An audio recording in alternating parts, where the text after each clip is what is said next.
खरी शिवसेना मुंबईत कुणाची आहे, मुंबईत कुणच्या शिवसेनेचा जोर आहे, त्याचं उत्तर मतदारांनी दिलंय असं ते आत्ता म्हणायला लागलेले आहेत। आपलं त्यावर मत सांगा योगेशजी, त्यानंतर मी राम कुलकर्णींना पुढचा प्रश्न विचारेन। बोला योगेशजी।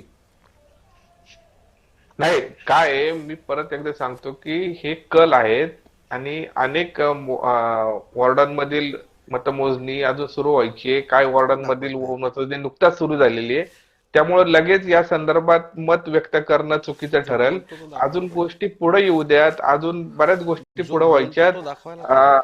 अनेक वॉर्डांमध्ये अतिशय चुरशीची लढती होणार आहेत, त्यामुळे जोपर्यंत कल फार स्पष्ट होत नाहीत तोपर्यंत कुठलाही स्टेटमेंट करणं चुकीचं ठरेल।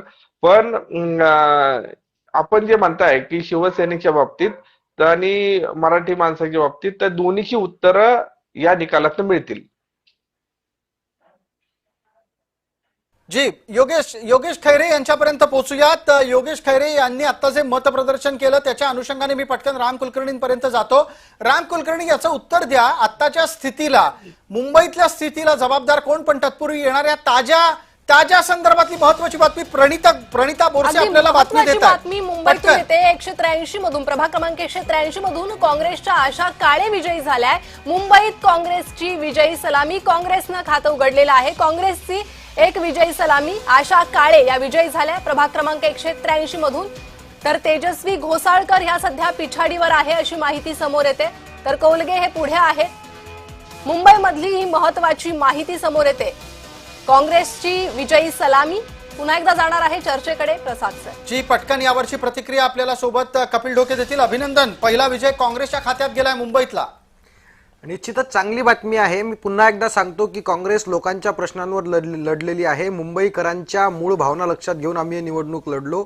निश्चितच मुंबईकरांचा आम्हाला चांगला प्रतिसाद असेल अशी आम्हाला अपेक्षा आहे। बिलकुल, याच्यानंतर आपण आकड्यांकडे एकदा पटकन पाहणार आहोत। प्रणिता, आपण आकडेही देत राहायचे आहेत आणि ब्रेकिंग सांगणार आहोत। जी प्रभाग क्रमांक 183 मधील आपण पाहतोय काँग्रेसची विजयी सलामी। तर आकड्यांवर नजर टाकली, भाजप 60, शिवसेना 20, राष्ट्रवादी 1, ठाकरे गट 57, चुरशीची लढत ही पाहायला मिळते।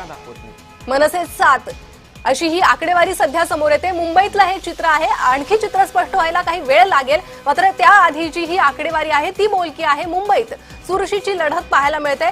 ठाकरे गटानं ही चांगली कामगिरी आतापर्यंतच्या या आकडेवारीनुसार केलेली आहे। नाशिकची आकडेवारी थोड्या वेळापूर्वी स्क्रीनवर खालच्या भागामध्ये येते, तीही आपण पाहतोय। कल्याण डोंबिवली, नवी मुंबई, कोल्हापूर इथल्याही संदर्भातले तपशील अतिशय वेगवान पद्धतीनं समोर येत आहेत। ठाणे, पुणे, पिंपरी चिंचवडचेही तपशील आहेत। आपण या सगळ्या बातम्या वेगानं पाहत असतानाच आपल्याला मुंबईकडून अजिबात लक्ष विचलित होऊ द्यायचं नाहीये।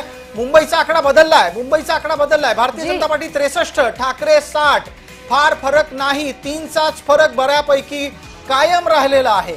आणि यानंतर आणखी काही बातम्या येत आहेत, त्याच्यावर बोलतात प्रणिता।